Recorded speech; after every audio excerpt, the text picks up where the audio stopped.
जो कि घर का नेतृत्व करने वाला अगर हम ही नहीं तय कर पा रहे कि हमारे घर का नेतृत्व कौन कर, पिता करेंगे, दादा करेंगे, चाचा करेंगे, फूफा करेंगे, कैसे चल पाएगा फिर? उस सीओडी पुल में 3 पिलर से चौथा पिलर ना खड़ा कर पाए, 15 वर्ष का उनका ये कार्यकाल रहा। वो केंद्र सरकार चाहते चाहे कांग्रेस हो चाहे मोदी हो, जो लोगों को जो बेरोजगार लोग हो रहे हैं उनको नौकरी मिलनी चाहिए प्रॉपर। लोकसभा चुनाव की आचार संहिता लग गई है। हर पार्टी अपने अपने दावे और वादों के साथ जनता के बीच पहुंच रही है। हम इस वक्त कानपुर में हैं। कानपुर के लोगों की क्या राय है जानते हैं उन्हीं से। लोकसभा चुनाव की शुरुआत हो गई है। कानपुर में क्या माहौल है? देखिए, कानपुर का माहौल तो एक अलग ही होता है। कानपुर है, कानपुर का माहौल ये होता है कि जो दिखता है वही बिकता है, उसके अलावा कुछ नहीं है। इस समय मोदी जी दिख रहे हैं, मोदी जी ही बिक रहे हैं और वही नहीं, आपने कहा जो दिखता है वो बिकता है। पचौरी जी दिखते हैं? पचौरी जी दिखते हैं, क्यों नहीं दिखते हैं? अभी तक विकसित भारत चला, एक हर वार्ड में जो विकसित भारत चला है उसमें पचौरी जी ने अपना बहुमूल्य समय निकाल करके वहाँ पे समय दिया है वो। और पचौरी जी हर जगह हर कार्यक्रम में उपस्थित हुए हैं। और पचौरी जी हमको लगता है कि जनता की समस्याओं को सुनते हैं और जनता के बीच में जाते हैं और हर समय जनता के लिए तत्पर रहते हैं। पचौरी अगर मान लीजिए इनकेस पचौरी जी बाहर हुए हैं तो उनका कोई जनप्रतिनिधि उस कार्य को करता है और जनता के हित के लिए खड़ा रहता है। इनका कहना है कि पचौरी जी दिखते हैं। इस समय इंडी गठबंधन भी हो चुका है, समाजवादी पार्टी कांग्रेस के साथ में चुनाव लड़ रही है। कि क्या लगता है आपको कि भाजपा और इंडिया गठबंधन में कितना अंतर देख रहे हैं इस बार आप चुनाव में? अंतर वाली कहने की बात ही नहीं है। मुकाबला एक तरफा है, सामने कोई है ही नहीं। गठबंधन में क्या है? ना सपा है ना कांग्रेस है। कभी कोई प्रत्याशी दिखा है? कोई रहा नहीं है, सिर्फ भाजपा। इसमें देश विदेश प्रदेश सब जगह शहर में भी सिर्फ मोदी योगी राम शिव प्रकाश तो रहे हैं ना, यहाँ पे सांसद रहे हैं अभी दो ही बार से बीजेपी, उससे पहले से तो मोदी जी 14 से है ना, उसके लिए नहीं थी ना दिक्कत। जब से चल रहा है, जब से मोदी चल रहा है तो कानपुर में बीजेपी रहेगी और कुछ नहीं रहेगी। नहीं तो मतलब गठबंधन सिर्फ नाम का है। नहीं मतलब सांसद का चेहरा नहीं, चेहरा मोदी का। चेहरा मोदी का हो जो मेन खाली हम लोग देश है सनातन धर्म को आगे बढ़ाना। विश्व पटल पे इतने योजनाएं चल रही हैं, भारत का नाम हो रहा है। हम लोग मेन ये देखना है, चेहरा ही देखना है, चेहरा किसी का भी आ जाए। मेन हमको देखना कमल का फूल भाजपा, योगी मोदी जिंदाबाद। बड़ी योजनाओं में अगर बात करें तो कौन सी ऐसी योजनाएं हैं जो मोदी जी चला रहे हैं इस समय? आप जो योजना खुद देखना चाहें, बड़ी योजना कितने चल रही हैं, देश विदेश में नाम हो रहा है। आप नमामि गंगे को ले लीजिए, जितनी भी योजनाएं चल रही हैं सब देश विदेश का नाम चल रहा है। पहले जितने घोटाले हुआ करते थे, अभी आप बताइए 2014 कौन सा घोटाला हुआ? एक योजना घोटाला का नाम बता दीजिए। इलेक्टोरल बॉन्ड के बारे में आप जान रहे होंगे, जो अभी काफ़ी दिनों में सुर्खियों में चल रहा है। सुप्रीम कोर्ट ने उस पर काफ़ी शक्ति दिखा रखी है। इन्होंने जैसे कहा कि घोटाले और इस तरीके की बातों पे इन्होंने कहा कि ऐसा कुछ नहीं हुआ है। देखिए, घोटाले शब्द का उपयोग और प्रयोग सरकारी चीज़ों पे किया जाता है। इलेक्टोरल बॉन्ड जो दिया गया, किसी को दिया गया चंदा है। अब आप चंदे की डिटेल मांग रहे हैं। विपक्ष का कहना है कि ये सबसे बड़ा महा घोटाला है। देखिए, वो सरकारी फंड है। मैं जानना चाहता हूँ आपके चैनल के माध्यम से, घोटाला वहाँ शब्द यूज़ किया जाता है कि अगर किसी सरकारी पैसे का उपयोग और दुरुपयोग किया गया हो। मैंने आपके चैनल को 10,000 रुपये 50,000 रुपये एक फ़ंड के रूप में डोनेट कर दिया। अब उस पैसे का आप कैसे सदुपयोग करते हो, कैसे उसका प्रयोग करते हो, ये आपको देखना है। सरकार ने नीति बनाई, उस नीति का इलेक्ट्रिक बॉन्ड जारी की है, उससे उन्होंने चंदा लिया। 40 साल से कांग्रेस पार्टी जो चंदा लेके आ रही है उसका उन्होंने हिसाब दिया। आज हमसे 10 साल में हिसाब लेने चले आए। हमारे जनता द्वारा, उनके समर्थकों द्वारा दिए गए चंदे का आप हमसे हिसाब मांग रहे हैं। 40 साल तक आपने उस चंदे का कभी हिसाब देने का काम किया हो? आप हमसे बात कर रहे हैं। फिर भी अगर जो बात होती है राष्ट्रीय नेतृत्व तो उसको सार्वजनिक करके उन लोगों के नाम अखिलेश यादव ने ये बात कही है कि जैसे छापा पड़ता है उसके 2 दिन बाद चंदा पार्टी को दिया गया है। जो लिस्ट आई है, अखिलेश यादव का ये आरोप है कि ईडी के छापे के बाद, सीबीआई के बाद चंदे का माल पहुंचता है। देखिए, ऐसा माननीय नेता प्रतिपक्ष हैं, कहने का उनको, अगर वो बोलेंगे नहीं तो कैसे उनकी राजनीति को आगे बढ़ावा मिलेगा, कैसे उनकी राजनीति चलेगी? रही बात फंड की, अगर हमको फंड लेना हो तो उनको हम केवल बुला करके, उनके लोगों को बुला करके नोटिस दे करके कर सकते हैं।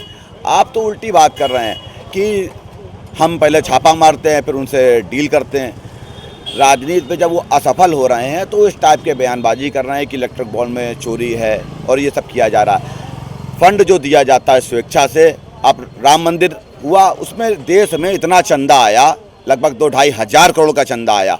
अब कह दीजिए उसमें सरकार का पैसा नहीं लगा, उसमें जनता ने अपनी मर्जी से दिया। सरकार ने उस क्षेत्र को डेवलप किया, लेकिन मंदिर और स्ट्रक्चर जो है पब्लिक के पैसे से बना हुआ है, पब्लिक के पैसे से। अच्छा, जनरली देखा जाता है कि जब कोई बात दूसरे मुद्दों पे होती है तो ज़्यादातर लोग राम मंदिर को ही घुमा के ले आते हैं। ये क्या, इसकी खास वजह क्या है? ऐसा है, राम मंदिर अभी का मुद्दा नहीं है, ये अब तो बन गया, अब तो बन गया, पूजा पाठ शुरू हो गई वहाँ पर। आपने इलेक्ट्रॉनिक बॉन्ड की बात की तो मैंने चंदे की बात की। चंदे में मान लिया, हमने बताया ना कि देश पार्टी को देना और राम जी को दान में, मंदिर में दान करना को एक मानते हैं आप? देखिए ऐसा है ना, जहाँ जिसकी श्रद्धा, कोई जागरण कराता है, कोई एनजीओ चलाता है तो हम सहयोग नहीं करते हैं क्या?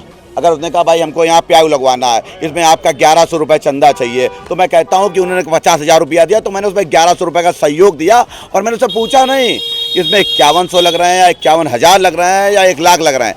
मैंने अपनी जो स्वेच्छा राशि थी मैंने आपको दे दी। उसका आप कैसे सदुपयोग और उपयोग करते हैं ये आपका देखने का विषय है। विरोध करने वाले को कमी निकाल लिए वो निकालेगा, लेकिन अगर हम अपनी स्वेच्छा से देते हैं तो इसमें किसी को आपत्ति नहीं होनी चाहिए। इन्होंने शिकायत कहता है एक बात और, अगर कोई आपसे शिकायत करे कि मेरे ऊपर ईडी का दबाव बना करके, मेरे ऊपर सरकार का दबाव करके, मेरे पास प्रशासनिक दबाव बना करके मुझसे पैसा जबरदस्ती लिया गया, उस व्यक्ति को लाइए, वो जब बात करेगा तब हम आपसे इस विषय में आप चर्चा करेंगे। इलेक्टोरल बॉन्ड और राम जी के मंदिर को चंदा देना दान पात्र में एक मानते हैं आप क्या? ये आप खुद से सोचिए, ये एक से एक पैनल का कैसे हो सकता है? ये तो वही है कि झूठ को सही साबित करने के लिए जितने ताकत लगा सकते हो उतनी ताकत आप लगा लो। जो बॉन्ड की बात चल रही इस समय, इसमें एसबीआई को कोर्ट ने फटकारा है कि इसको पूरे तथ्य साक्ष्य के साथ आप हमें प्रस्तुत कीजिए। और हर वो कंपनी जिसने ये दिया है बॉन्ड वाला जो सीन है, उसमें हर उस कंपनी के ऊपर वो 2-4 दिन में जिसके ऊपर ईडी सीबीआई छापा पड़ा, उसके 6-7 दिन बाद उसने इलेक्ट्रोल बॉन्ड के माध्यम से अपना पैसा पहुँचाया है। बॉन्ड की बात अगर अलग करें तो कानपुर में क्या मुद्दे हैं, किस मुद्दों पर इस बार वोट करेगी जनता यहाँ की? कानपुर का युवा समझदार है, जागरूक है, हर तरीके से सक्षम है, पढ़ा लिखा है। इस बार कानपुर के युवा केवल शिक्षा, रोजगार और व्यापार के मुद्दों को लेकर वोट करेगा, इसके अलावा कुछ नहीं है। राम मंदिर आस्था का विषय है, वहाँ पूजा हम भी करते हैं, हमने भी देव दिवाली मनाई, सब में सब किया, लेकिन वो सिर्फ पूजा ही तक का है। उसके बाद ना वहाँ से खाना आ रहा, ना पीना आ रहा, ना कुछ आ रहा है। अभी हम लखनऊ से आ रहे थे तो मेट्रो का काम यहाँ बहुत तेज़ी से चल रहा है। अखिलेश यादव का कहना है कि मेट्रो का काम उन्होंने शुरू करवाया था। देखिए, अखिलेश सरकार में काम तो उन्होंने शिलान्यास करे, लेकिन चालू कोई काम नहीं करे। भाई इतने साल लखनऊ में तो मेट्रो का काम चालू कर गए थे वो, लेकिन यहाँ भी शिलान्यास कर गए थे, लेकिन यहाँ पे नहीं किया। जब योगी जी माननीय आए, उन्होंने कहा थे इसका यहाँ पे कार्य किया है, वो उन्होंने बहुत सारे पुलों का किया और कहते हैं हमने शिलान्यास से कोई काम तो किया, ये तो बताइए। कोई काम उन्होंने नहीं किया। आगरा मेट्रो, जितने भी मेट्रो स्टार्ट हुए इतने साल सिर्फ एक ही जगह लखनऊ में किया, बाकी सब जगह नहीं कर पाए। बाकी सब जगह माननीय योगी सरकार आई, उन्होंने चालू किया है। आपके क्या मुद्दे हैं? आप तो युवा हैं, क्या आप चाहते हैं कि जो इस बार का सांसद हो उससे आपकी क्या अपेक्षा है? देखिए, जो सांसद हो वो सर्वसुलभ हो। जिस तरह पिछले पचौरी जी रहे हैं, वो हम लोग के जब भी ज़रूरत हो उनके कार्यालय पहुंच जाइए। अगर वो बाहर हैं, सदन चल रहा है, तो उस समय उनका कोई ना कोई उनका प्रतिनिधि होगा जो हम लोग की बातें सुनता था। कोई भी कार्य हो, हर जगह उनका पहुंचना, हर जगह होना। चाहे वो कोई भी, वैसे बहुत लोग कहा जाता है कि भाजपा सरकार है तो मुस्लिम इलाकों में नहीं जाती है, लेकिन माननीय पचौरी जी जो हैं, सांसद जी हैं, वो मुस्लिम इलाकों में भी गए हैं, वहाँ भी उनके कार्य हुए हैं। वहाँ पे आप जाएंगे तो मुस्लिम लोग भी, भाई लोग भी कहते हैं, बताएंगे कि किस तरह वहाँ पे काम किया है। तो इस तरह का चाहिए जो सबको लेके चले, सब जगह माननीय मोदी जी की जो योजनाएं हैं वो यहाँ पे आ सकें, वो योजनाएं ज़मीनी स्तर पे आ जाएं, वो सांसद जी ने कार्य किया है यहाँ पे। इंडिया और समाजवादी पार्टी और कांग्रेस का गठबंधन है, फ़ायदा मिलेगा कानपुर की जनता में? जी, इस बार कानपुर की जनता एक बदलाव लाने जा रही है और वो इतने बड़े स्तर का होगा जो देश के नेतृत्व करने में पूरा सहयोग करेगा। और शुरुआत यही कानपुर से होगी। मैं आपके चैनल के माध्यम से आपको बताना चाहता हूं। इंडिया गठबंधन के सबसे बड़े नेता जो थे नीतीश कुमार, वो खुद भाजपा में जाके अपना हिस्सा हो गए एनडीए के। यही तो नहीं समझ पा रहे हैं, फिर वही है, अपने लोगों, अपने परिवार को संभाल नहीं पा रहे हैं। आप कह रहे हैं कि जनता का फायदा होगा। आने वाले आते रहते हैं, जाने वाले जाने रहते हैं। आज हमारी सरकार, हमारे में लोग आएंगे, कल उनकी सरकार, उनके में लोग जाएंगे। उनको आने जाने वाले कोई वो नहीं है। और वो कितनी बार नीतीश कुमार आए गए, ये तो आपने भी देखा, सबने देखा, पूरे देश ने देखा। बात रही थी कार्यों की, तो कार्यों के माध्यम से हम आपको बता रहे हैं कि इस बार कानपुर जनता बदलाव करने जा रही है और यहीं के माध्यम से पूरे देश को ये संदेश मिलेगा। बदलाव करने जा रही है, आप कह रहे हैं? देखिए, ऐसा ना, कहीं कोई बदलाव नहीं, कहीं किसी को कोई पूछ नहीं रहा है। सही बात तो इतनी है, अब की बार देश में नरेंद्र मोदी सरकार सबसे ज़्यादा सीटें लाने जा रही है और अपना भी रिकॉर्ड, जो पिछला रिकॉर्ड वो तोड़ने जा रही है। अब की बार मुझको लगता है मोदी सरकार 400 सीटें लेकर के देश में एक इतिहास बनाने जाएगी कि अब इतने सालों में लोकतंत्र में पहली बार 400 सीटों के साथ प्रधानमंत्री नरेंद्र मोदी देश के प्रधानमंत्री बनने का कार्य करेंगे और सबका साथ, सबका विकास, सबका विश्वास लेकर के देश चलाने का काम करेंगे। इंडी गठबंधन में दो पार्टियों का समझौता है कानपुर में, तो क्या लगता है कि मोदी जी का कुछ कहीं ना कहीं रास्ता रोकेगा कानपुर में ये गठबंधन? हमें तो नहीं लगता। पहली बात तो प्रत्याशी देने में अक्षम है विपक्ष, और जहाँ तक आप नेतृत्व विहीन हो गई है कांग्रेस। मतलब यहाँ कानपुर से लेकर आप अगर तो समाजवादी पार्टी साथ में भी है, कौन सपा साथ में है, कांग्रेस के साथ में हो, सपा का खाता नहीं खुलने जा रहा। हमें तो लग रहा है कि जहाँ पर इनके विधायक है वो भी सीट उनके हाथ से जा रही है। ये तो बिल्कुल स्पष्ट है, अब की बार 400 पार, कहीं कोई संदेह नहीं है। अब की बार 400 पार। 400 पार। क्या मुद्दे हैं, आप क्या चाहते हैं यहाँ के सांसद से? नहीं, हमारे सांसद जो हम लोग चाह रहे हैं वो पूरा, और सांसद का काम क्या है? राष्ट्रीय देश की सर्वोच्च लोकसभा, मतलब सर्वोच्च मंदिर के अंदर, लोकतंत्र के सर्वोच्च मंदिर के अंदर प्राथमिकता के साथ में यहाँ की समस्याओं को उठाना। जो विगत वर्षों में माननीय सांसद जी हमारे पचौरी जी थे, चाहे वो रिंग रोड का मामला हो, चाहे NH का मामला रहा हो, चाहे COD पुल का मामला रहा हो। क्योंकि जहाँ तक आप कांग्रेस की बात करेंगे तो कांग्रेस के सांसद यहाँ पर 3 बार रहे हैं। क्योंकि अभी आप COD पुल का शिलान्यास उन्होंने किया था। अब विगत 15 वर्ष वो सांसद रहे, जिसमें 2 बार वो केंद्र के मंत्री रहे। उस COD पुल में 3 पिलर से चौथा पिलर ना खड़ा कर पाए, 15 वर्ष का उनका ये कार्यकाल रहा। हमारे उसके बाद तत्कालीन सांसद बने डॉक्टर मुरली मनोहर जोशी जी, उन्होंने अपने 4 वर्ष के अंदर उस पुल का शुभारंभ भी किया, जनता को समर्पित किया। अब हमारा रामा देवी और ये क्या गोल चौरा एलिवेटेड होने जा रहा, लखनऊ कानपुर एलिवेटेड होने जा रहा, तमाम रिंग रोडें कानपुर को छूते हुए निकल रही, जो एक सांसद का काम है। वो कार्य हमारे माननीय सांसद ने प्राथमिकता के साथ में किया है। और भविष्य में चूंकि हम सब भारतीय जनता पार्टी के कमल के फूल के साथ हैं, प्रत्याशी हमारे लिए व्यक्ति हमारे लिए मानक नहीं रखता, हमारे लिए विचारधारा सबसे प्रमुख है। प्रत्याशी कोई भी होगा लेकिन वोट कमल के फूल को जाएगा। प्रत्याशी मायने नहीं रखता है, क्या लगता है कि कमल के फूल पे वोट दिया जाएगा? प्रत्याशी की कोई जरूरत नहीं है, प्रत्याशी कोई भी खड़ा हो जाए जिताया जाएगा? प्रत्याशी कोई भी हो वो कमल का फूल ही लोग आएगा हम लोग के लिए, क्योंकि माननीय मोदी जी जो प्रधानमंत्री हैं वो जिस तरह के कार्य कर रहे हैं, कुल मिलाकर वोट मोदी को है, ना कि प्रत्याशी को। मोदी को है। और जो प्रत्याशी मान लीजिए यहाँ कोई दूसरा आ जाता है तो जो हम लोग को योजनाएं यहाँ की जनता को मिलनी चाहिए, वो जो सही मायने में ला सकता है वो मोदी जी का ही द्वारा एक जो कमल का फूल यहाँ पे जीतेगा, जो व्यक्ति होगा वही ला सकता है, जो भाजपा का ही सांसद होगा, ना कि अदर पार्टी का कोई सांसद होगा। वो जमीनी स्तर पे बिल्कुल नहीं लाने देगा कि मोदी जी की योजनाएं यहाँ तक आ पाएँ। इसलिए कोई भी होगा सिर्फ और सिर्फ कमल का फूल ही होगा। सांसद मायने रखता है? इनका हिसाब से तो नहीं रख रहा है मायने। अब इनका हिसाब भैया हम नहीं दे पाएंगे। आप अपने हिसाब समझो कि घर का नेतृत्व करने वाला अगर हम ही नहीं तय कर पा रहे कि हमारे घर का नेतृत्व कौन कर, पिता करेंगे, दादा करेंगे, चाचा करेंगे, फूफा करेंगे, कैसे चल पाएगा फिर? हर क्यों कोई चीज़ किसी को डायरेक्टली इनडायरेक्टली दे के नहीं हो पाएगी ना। और बात रही कि क्या कार्य किए, तो कार्य तो आपको दिख ही रहा होगा। एक परीक्षा आज तक इनकी चल नहीं पाई, हर परीक्षा पेपर लीक आउट रहा, बच्चों लाखों लाख बच्चों परेशान रहे, उसका भी पैसा इन्होंने क्या क्या किया भगवान मालिक है। लोग बलिया, राजस्थान, कहाँ से यहाँ पेपर देने इस उम्मीद से कि यहाँ इस प्रदेश में योगी सरकार है, लेकिन उनको क्या पता इतनी भ्रष्ट सरकार है कि एक पेपर भी पूर्ण रूप से नहीं हो पा रहा सुचारू ढंग से। आपने सुझाव भी दिया था। अब आप आगे देखिए कि अब इनके सांसद कौन आते हैं, कहाँ से आते हैं, जो आते हैं। अब ये पहली चीज़ तो भाजपा में इतने अंतर कलह है, अब आदमी नहीं बता पा रहा, ना बताए। पेपर लीक का मामला लगातार तूल पकड़ता जा रहा है और लगातार प्रदर्शन, धरना, बहुत कुछ चल रहा है लखनऊ में भी। किस तरीके से देखते हैं कि ये, आपको नहीं लगता कि इस तरीके से पेपर लीक हो जाना युवाओं के साथ कहीं ना कहीं छल होता है? देखिए, पिछली सरकारों में पेपर लीक हुआ है, लेकिन पेपर लीक होने के बाद उसका क्या होता था? कुछ नहीं होता था। अब की सरकार में पेपर लीक हुआ तो माननीय योगी जी ने तुरंत कमेटी उसको अपने संज्ञान में लिया, स्वयं उन्होंने कहते हैं उसकी कमेटी गठित करके 6 महीने के अंदर उसको पेपर को पुनः कराने का कहा है। लाखों लोग तो लटक गए ना। लेकिन नहीं, 6 महीने बाद हो तो रहा है, इसके पहले भी तो लीक हुए हैं। कभी अखिलेश जी ने कोई कमेटी बनाई, अखिलेश जी ने कोई संज्ञान लिया?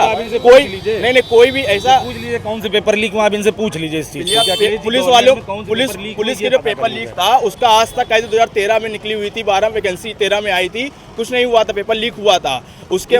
लेकिन उसमें छात्राओं को अपनी मांगों को रखने के लिए धरना देने तक की अनुमति नहीं है। अच्छा, हमारे साथ माता जी हैं, माता जी, कानपुर में कैसी सरकार सांसद चाहते हैं आप, और कैसी सरकार चाहती हैं आप इस बार केंद्र वो में? सरकार चाहते हैं, चाहे कांग्रेस हो चाहे मोदी हो, जो लोगों को, जो बेरोजगार लोग हो रहे हैं उनको नौकरी मिलनी चाहिए प्रॉपर, है ना।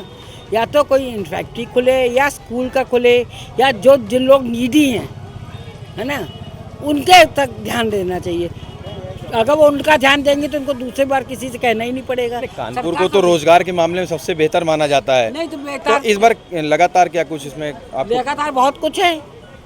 अब आप जैसे जैसे देखिए, डिफेंस की मैंने भी नौकरी करी है, मगर अब एक पेंशन बंद कर देना, आगे कई प्रॉब्लम्स होना, तो ये प्रॉब्लम आगे जो डिसीज लोगों को नौकरी बंद करना, ये गलत है ना। कांग्रेस बात करती है इंदिरा समझदार। गांधी ने शुरू करी थी, ये बंद कर रही, तो ये एक चीज़ तो ड्रॉबैक है। गवर्नमेंट जॉब सिर्फ इसलिए लोग लेते थे कि उनके फैमिली आगे फर्दर ऑन। कांग्रेस, राहुल गांधी भारत जोड़ो न्याय यात्रा किया है उन्होंने, आपको क्या लगता है कि उससे कोई फायदा मिलेगा कांग्रेस को? उसके से कोई फायदा तो नहीं मिलेगा, मगर जो सरकार सबके लिए करे। आप क्या चाहती हैं कि क्या होना चाहिए, और खासकर कानपुर में ऐसे क्या मुद्दे हैं जो पूरे होने चाहिए? अरे जो कितने बेरोजगार लोग हैं, जो नीडी लोग हैं, उनको लोग इंसान दे जॉब, बंद फैक्ट्रीज खोली जाए, हॉस्पिटल्स में नीटनेस क्लीननेस हो, वो ज़्यादा बेटर है ना भैया, मेरे हिसाब से। आखिरी सवाल, कानपुर में क्या चाहिए, कैसा सांसद होना चाहिए और ज़रूरतें क्या होनी चाहिए? देखिए, हमारा कहना ये है कि सांसद कानपुर का ऐसा हो जो सबको साथ में लेके चले, युवाओं की बात सुने, माताओं बुजुर्गों का सम्मान करे, जो विकास कार्य रुके पड़े उनको पुनः जल्द से जल्द स्थापित करे। जैसे आप ये देखिए, लाल इमली फैक्ट्री, उसमें लाइट का उद्घाटन हो जाता है, फैक्ट्री का उद्घाटन तो लाइट का उद्घाटन होता है, बाकायदे डिप्टी सीएम आते हैं पूरे लाव लश्कर के साथ खर्च करके सरकारी, सिर्फ एक लाइट जलाने के लिए। बस ऐसा सांसद नहीं चाहिए। नहीं, कैसा सांसद चाहिए, किन मुद्दों पर वोट करेंगे आप?